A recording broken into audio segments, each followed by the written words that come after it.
pasti lemah lembut, kasih pasti memaafkan, kasih pasti murah hati, kasih-Mu Tuhan. Ajarilah kami ini saling mengasihi, ajarilah kami ini saling mengampuni, ajarilah kami ini kasih-Mu ya Tuhan, kasih-Mu kudus tiada batasnya.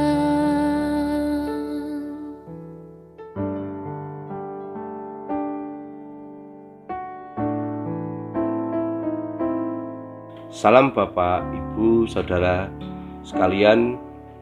Semoga Bapak, Ibu, Saudara pada saat ini tetap di dalam penyelenggaraan Tuhan dan penuh dengan berkat Tuhan.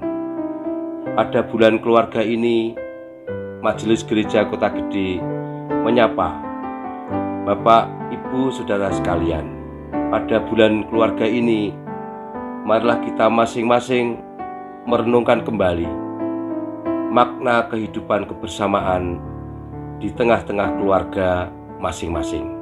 Kita berharap pada Tuhan, kiranya keluarga kita semakin diperlengkapi dan dikuatkan dengan kasih setia Tuhan dan iman percaya kita. Marilah kita menyiapkan hati kita untuk merenungkan sabda Tuhan pada saat ini dengan berdoa. Tuhan yang Maha Baik, kami bersyukur atas pemeliharaan-Mu sampai saat ini. Kami boleh tetap di dalam kasih setia Bapa. Saat ini kami mendengarkan dan merenungkan firman-Mu. Kiranya Roh Kudus-Mu menolong kami agar kami dapat memahami dan menerapkan di dalam kehidupan kami di tengah-tengah keluarga kami. Di dalam nama Tuhan Yesus, kami telah berdoa dan mengucap syukur. Amin. Bapak, Ibu, dan saudara-saudara sekalian, renungan pada saat ini kita ambilkan dari firman Tuhan dari Yohanes 13 ayat 34 sampai dengan 35. Yang demikian firman-Nya.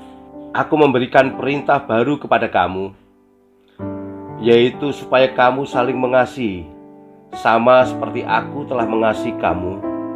Demikian pula kamu harus saling mengasihi. Dengan demikian, semua orang akan tahu bahwa kamu adalah murid-muridku, yaitu jikalau kamu saling mengasihi. Bapak, Ibu, dan saudara-saudara sekalian, pada renungan kali ini kita memberikan judul saling mengasihi, bukan menutup diri. Ada sebuah survei di Amerika Serikat tentang topik apa yang paling populer dibahas di dalam masyarakat. Diukur dari judul-judul buku yang diterbitkan dalam urutan 5 besar. Hasilnya sebagai berikut. Tentang surga, 2.652 judul. Tentang uang, 10.344. Tentang seks, ada 16.065. Tentang Allah, ada 18.818. Dan tentang kasih, ada 30.066 judul. Kita patut bersyukur jika melihat hasil survei, ternyata kasih masih menjadi topik yang utama yang dibicarakan dan dibahas di dalam masyarakat. Hal itu berarti kasih masih menjadi suatu hal yang penting dan dibutuhkan dalam kehidupan masyarakat modern. Bagaimana dengan gereja dan bagaimana dengan keluarga? Apakah kasih masih menjadi topik yang utama? Jawabannya tentu saja iya. Bahkan kasih tidak pernah alpa untuk dinyanyikan di dalam ibadah-ibadah kita. Kasihlah yang selalu dijadikan tema di setiap perayaan gerejawi. Tema tentang kasih juga yang paling banyak dipentaskan dalam drama-drama Natal maupun Paskah. Khotbah tentang kasih juga mendominasi mimbar-mimbar gereja, seminar, ceramah, dan pendalaman Alkitab. Pada satu sisi kita bersyukur karena kasih juga masih menjadi topik yang utama di dalam gereja maupun keluarga. Namun pada sisi yang lain, kita juga harus prihatin. Karena walaupun kasih yang paling sering dibicarakan, dibahas, dan dinyanyikan, ternyata semuanya itu hanya sebatas wacana, sebatas teori, dan sebatas lip service saja. Karena di dalam praktek kehidupan nyata, sehari-hari kita, cara hidup kita seringkali jauh dari kasih yang diperintahkan Tuhan. Faktanya, banyak sekali kekacauan, perpecahan, permusuhan, perceraian, penolakan, kebencian, dan saling balas dendam. Justru itulah menjadi sejarah kelam mewarnai perjalanan hidup gereja maupun keluarga. Bapak, Ibu, dan saudara-saudara sekalian yang dikasihi Tuhan, dari bacaan ini setidaknya ada 4 refleksi yang bisa kita petik. Yang pertama, kasih itu harus punya daya tahan. Di dalam ayat 1, 31 dan 34, kebanyakan kasih kita gampang luntur apabila kita dikecewakan, dikhianati, dan disakiti orang lain. Walau ia dikhianati, disangkali, ditinggalkan sendirian. Yang kedua, kasih itu harus dipraktikkan dan bukan sekedar teori. Bagi Yesus, kasih memang tidak cukup hanya diajarkan atau teori, ataupun dijadikan simbol, slogan, atau wacana semata, tetapi harus melekat dalam gaya hidup kita, sehingga menjadi ciri khas setiap murid-muridnya. Yang ketiga, standar kita harus kasih agape. Kasih agape bukan kasih karena saya mengasihinya karena ia baik, tetapi kasih agape adalah kasih yang walaupun saya mengasihinya walaupun ia membenci saya. Yang keempat, kasih agape harus menjadi identitas orang percaya. Kasih Tuhan Yesus itu terlalu tinggi, dalam dan luas untuk dibicarakan. Tak akan pernah cukup waktu untuk merenungkannya.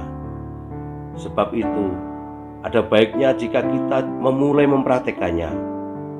Sebab hanya dengan mempraktikkan kasih agape, kita dapat menjadi saksi Tuhan yang berguna. Kasih Tuhan Yesus itu terlalu agung dan mulia untuk direnungkan, tetapi sangat sederhana untuk dipraktekkan. Bapak, Ibu, dan saudara-saudara sekalian, marilah di dalam keluarga kita tanamkan 4 hal yang harus kita canangkan di dalam kehidupan kita saat ini. Bahwa kasih itu memang harus punya daya tahan. Kasih itu harus dipraktekkan dan bukan hanya sekedar teori. Standar kasih yang harus kita lakukan adalah kasih agape. Dan kasih agape harus menjadi identitas kita sebagai orang percaya. Tuhan memberkati kita semuanya. Marilah Bapak dan Ibu sekalian, kita berdoa kepada Tuhan. Terima kasih Tuhan atas firman-Mu.